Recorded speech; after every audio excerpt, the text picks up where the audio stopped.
వక్ఫ్ బోర్డుకి ఉన్నటువంటి ఆస్తులు సామాన్య ముస్లింలకు ఉపయోగపడటం లేదు.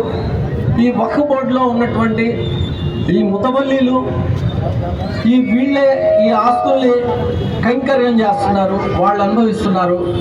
ఆస్తుల్ని దానం చేసిన వాళ్ళు ప్రజలందరికీ, మరి ముఖ్యంగా పేద ముస్లింలకు ఉపయోగపడాలని ఇచ్చారు. మీరు అది చేయట్లేదు కాబట్టి ఈరోజు మా బొక్కోడి మీ ఆస్తుల్ని ఆక్రమించుకోవడానికి వస్తున్నాడు అనే మాట చెప్పి దీనిని ఎలా పరిష్కరించాలన్న మాట కూడా వాళ్ళే చెప్తున్నారు. ఆ ఆస్తుల్ని మేము ఆక్రమించుకోక ముందే మీలో ముస్లింలు చాలామంది పేదవాళ్ళు ఉన్నారు. పేదవాళ్ళకి ఆ పొలాలు కానివ్వండి, స్థలాలు కానివ్వండి పంచేసేయండి. పంచి వారి దగ్గర నుంచి మీరు నెల అద్దె తీసుకోండి. మీరే కనుక పంచుకుంటే మేము వచ్చి ఆక్రమించుకోవడానికి అవకాశం ఉండదు కదా అన్నారు. ఈ అంశాన్ని ఒకసారి ఆలోచించమని చెప్పి నా ముస్లిం సోదరులను నేను కోరుతున్నాను.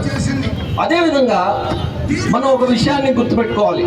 మనం ముందు ముస్లింలము అయిన తర్వాతే తెలుగుదేశంలోనో లేకుంటే వైసీపీకి సంబంధించి కానీ ఒక పార్టీలో మన కార్యకర్తలం అవుతాం.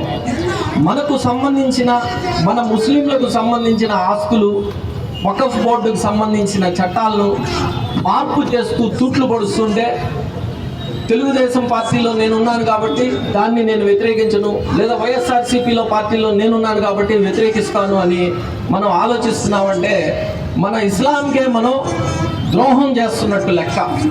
రేపొద్దున్న ప్రతి ఒక్కళ్ళు మనం చనిపోయిన తర్వాత పైకి వెళ్ళి అల్లా సుబ్హానహు వ తఆలాకి మనం జవాబు చెప్పాల్సి వస్తుంది.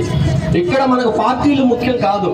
మీరు తెలుగుదేశం కావచ్చు, ఇంకొకళ్ళు వైసీపీ కావచ్చు, కానీ ఇది మన మతానికి సంబంధించింది, మన అల్లాకి సంబంధించింది. అలానే మన నబీ సల్లల్లాహు అలైహి వసల్లం గారికి సంబంధించిన విషయం. ఈ విషయం అయినప్పుడు మనకు జగన్ రెడ్డి ముఖ్యం కాదు, లేదా చంద్రబాబు నాయుడు ముఖ్యం కాదు. మనకు మన అల్లా ముఖ్యం, మనకు మన నబీ సల్లల్లాహు అలైహి వసల్లం గారు ముఖ్యం. కాబట్టి ఆ అధికారంలో ఉన్నటువంటి ఎమ్మెల్యే కానీ ఎంపీ కానీ వారిని పార్టీలతో సంబంధం లేకుండా మన సమస్యని తీర్చమని నిలదీయాల్సిన అవసరమైతే వాళ్ళ ఇళ్ళు ముట్టడి చేయాల్సిన అవసరం. దీని తర్వాత తదనంతరం ఈ సమస్యని తీర్చగలిగే ఏకైక సమర్థుడు ఎవరైనా ఉన్నాడంటే ఢిల్లీ స్థాయిలో చక్రం తిప్పగలిగే స్థాయిలో ఉన్న వ్యక్తి చంద్రబాబు నాయుడు.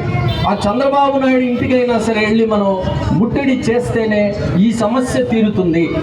అంతేగాని ఇది నేను తెలుగుదేశం లేదా ఆయన వైసీపీ వాళ్ళు రమ్మంటే మేమెందుకు వెళ్ళాలి, లేదా తెలుగుదేశంలో నేనుండి నేను చంద్రబాబు నాయుడిని ఎందుకు అడుగుతాను అంటే మన కాళ్ళ మీద మనం గొడ్డలు వేసుకున్న విషయాన్ని మనం గుర్తుపెట్టుకుని నేను నా ముస్లిం సోదరులకు విజ్ఞప్తి చేస్తున్నా. మీరు నాన్ ముస్లిమ్స్కి, ముస్లిమేతరులకు కూడా మీరు తెలియజెప్పండి. ఇది కేవలం ముస్లింలకు సంబంధించిన సమస్య కాదు, ఇది రాజ్యాంగానికి సంబంధించిన సమస్య. ఈరోజు మా మీద దాడి జరుగుతుంది, రేపొద్దున క్రిస్టియన్స్ మీద దాడి జరుగుతుంది.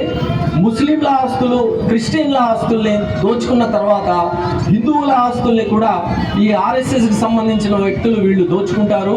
వీళ్ళు మనువాదులు, వీళ్ళ ఇక్కడ పుట్టిన వాళ్ళు కాదు, ఇక్కడ భూమి పుత్రులు కాదు, వీళ్ళు ఆర్యులు, వీళ్ళు బయట నుంచి వచ్చిన వ్యక్తులు అన్న విషయాన్ని మన సాటి హిందూ సోదరులకు కూడా మనం చెప్పాల్సిన బాధ్యత మన మీద ఉంది. ఈ ఉద్యమం మనం చేయడానికి వారి సహాయ సహకారాలు కూడా తీసుకోవాల్సిన బాధ్యత మన మీద ఉన్న సంగతి మీ అందరికీ తెలియజేస్తూ, ఈ అవకాశాన్ని ఇచ్చి మీ అందరికీ కృతజ్ఞతలు తెలియజేస్తూ ఆఖరి దావానా వల్హమ్దులిల్లాహి రబ్బిల్ ఆలమీన్. ఖుదా హాఫీజ్.